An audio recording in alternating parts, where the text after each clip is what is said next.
반갑습니다. 수족가착시입니다. 구독과 좋아요 한 번씩만 눌러주시면 감사하겠습니다. 형님들 좀 있으면은 7월 말 8월 초 여름휴가 가장 많이 가실 때잖아요. 근데 요때 사실 형님들도 물고기 두고 여행 가기가 좀 걱정이 많으시고 물고기가 또 많이 죽는 계절이라 내가 이유는 잘 모르겠는데 물고기가 많이 죽어가지고 휴가도 앞두고 괜히 물고기 사기가 좀 꺼려지는 그런 계절이잖아요. 그래서 저희는 요때 좀 비수기라고 하는데 오늘은 여름 휴가철에 어항 관리하는 방법이랑 휴가 갈 때 어떻게 해놓고 가야 좀 마음 편하게 놀다 올 수 있을지 이런 거에 대해서 좀 얘기를 해보려고 카메라를 켰습니다.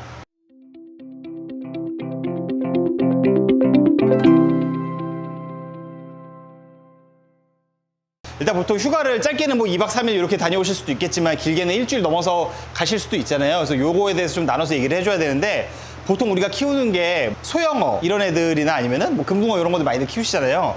근데 얘네들은 사실 그 정도는 안 먹어도 괜찮아요. 이 친구들 밥 주겠다고 먹이급여기 달고 이런 거는 제가 봤을 때는 크게 좋은 방법은 아니에요. 이럴 때 이제 뭐 며칠씩 비운다고 옆집 사람이나 뭐 친한 사람한테 야, 나 없는 동안 물고기 밥 좀 줘 이러는 것도 별로 안 좋아. 결론부터 말하자면 먹이 안 주던 사람이 주면은 밥 양을 얼마나 조절해 줄지도 모르고 이 친구들이 안 본 사이에 아팠는데 또 밥 먹고 이러면 더 안 좋아질 수가 있거든요. 그렇기 때문에 별로 좋지가 않습니다. 그래서 며칠 굶기는 게 오히려 더 득이다. 근데 이제 우리가 일주일 넘기도록 여행을 가야 된다. 이러면 좀 약간 고민을 해줘야 될 필요가 있는데 제 경험상 한 열흘 정도까지는 뭐 구피, 안시, 코리, 새우, 붕어 이런 애들은 안 먹어도 크게 상관이 없어. 제가 지하에서 물생활할 때 어항이 그때 170개 정도가 있었어요. 그 어항 중에서 전멸했던 어항이 2개가 있었어요. 근데 이거는 굶어서 죽은 게 아니라 그 안에서 뭔가 이제 병이 돌았는데 빨리빨리 대응을 안 해줘서 환수식이 놓치거나 뭔가 이렇게 액션을 취해줬어야 될 시기가 놓쳤기 때문에 전멸한 거지 나머지 어항들은 정말 그냥 다 괜찮았어. 오자마자 그냥 바로 밥 주니까 밥 잘 먹고 똑같이 그냥 괜찮았었단 말이야. 그렇기 때문에 일주일에서 한 열흘 정도까지는 밥 안 먹이고 환수 안 하고 이거는 그렇게 크게 별 지장이 없어요. 이 밥을 자꾸 먹어야 뭐 대사량이 뭐 생겨가지고 똥도 싸고 뭐 물도 들어오지고 하는 건데 그거 안 하는 거니까 또 우리가 또 나갈 때는 불도 꺼놓고 가잖아. 얘네들 이렇게 가만히 있는단 말이야. 그래서 크게 문제가 없어요.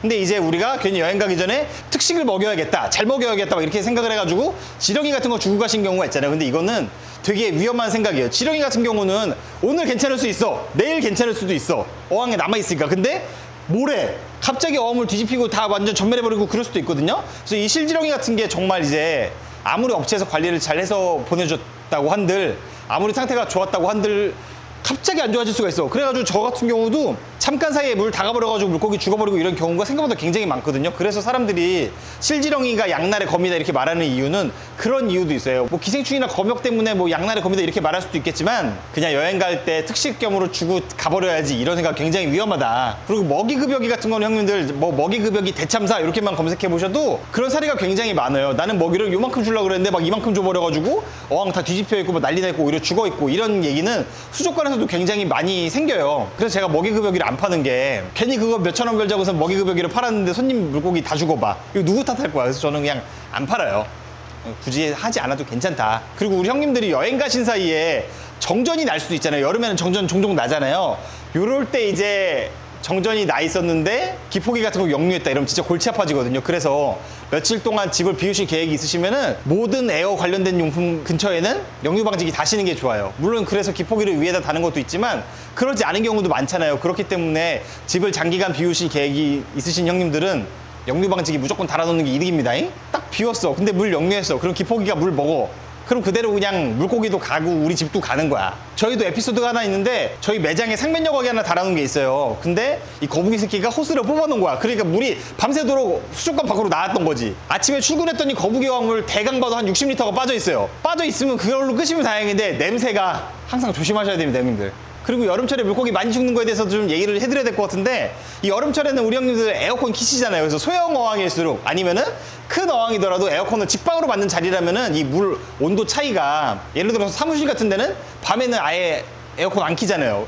그럼 이거 온도 스윙이 발생할 수밖에 없단 말이에요. 그러면은 이게 새우 같은 경우는 극단적으로 정말 다 죽어버리는 경우가 많고 물고기는 데미지를 도트디를 맞는 거지. 살살 맞다가 이제 회복할 수 없을 만큼 이제 아파지는 경우가 굉장히 많아요. 그리고 여름 같은 경우는 이제 수온이 항상 대부분 높잖아요. 그렇기 때문에 에로모나스나 칼럼나리스 등 이런 세균성 질병이 찬물에 있을 때보다 독성이 훨씬 더 강해. 그래서 치료도 힘들고 물고기가 힘들어하는 것도 더 많이 보이고 조금만 아파도 엄청 아파 보이거든요. 그런 면에서 관리하기가 힘들어. 그래서 이럴 때일수록 히터를 쓰는 게 더 안전해요. 그래서 내가 키우는 어항 환경이 온도 스윙이 좀 있는 어항이다 라고 판단이 되시면은 히터를 꽂으시는 게 낫습니다. 그리고 작은 어항일수록 여름에는 히터를 더 끼시는 게 맞아요. 그리고 또 올 여름 같은 경우는 비도 많이 온다 그랬잖아.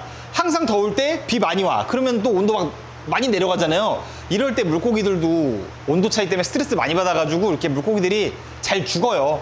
그래서 수족관에 가장 많이 오는 전화야. 물고기 이상하다, 아프다, 좀 이상한 것 같다, 뭐 죽을 것 같다. 이런 얘기 많이 오는 게 다 그래서 그런 겁니다. 그래서 형님들 지금은 사실 물고기가 많이 죽을 수 있는 계절은 맞아. 근데 이럴 때 환수할 때 꼭 염소 난리물로 환수를 하시고, 이게 왜 그러냐면은 여름에는 살균제를 엄청 뿌린단 말이야. 그래서 물에 염소가 항상 많아요. 어느 계절보다도 많아. 그렇기 때문에 꼭 염소 제거된 물을 사용하시는 게 좋고, 아까 말씀드렸듯이 온도 차이에 의해서 물고기가 참 죽기 편리한 계절이에요. 그래서 이럴 때는 물고기를 사지 말라고 하면 또 다른 수족관 사장님들이 오해하실 수가 있으니까, 제가 영상에서 알려드린 대로 잘 하시면은 물고기 사시면서 키우는데 아무 문제가 없다. 저희 매장에는 뭐 물고기 상태들 더없이 좋아요. 괜찮아. 형님들 오늘 영상 유익하셨으면 구독과 좋아요 한 번씩만 눌러주시고 한숨 이루지 마세요. 감사합니다.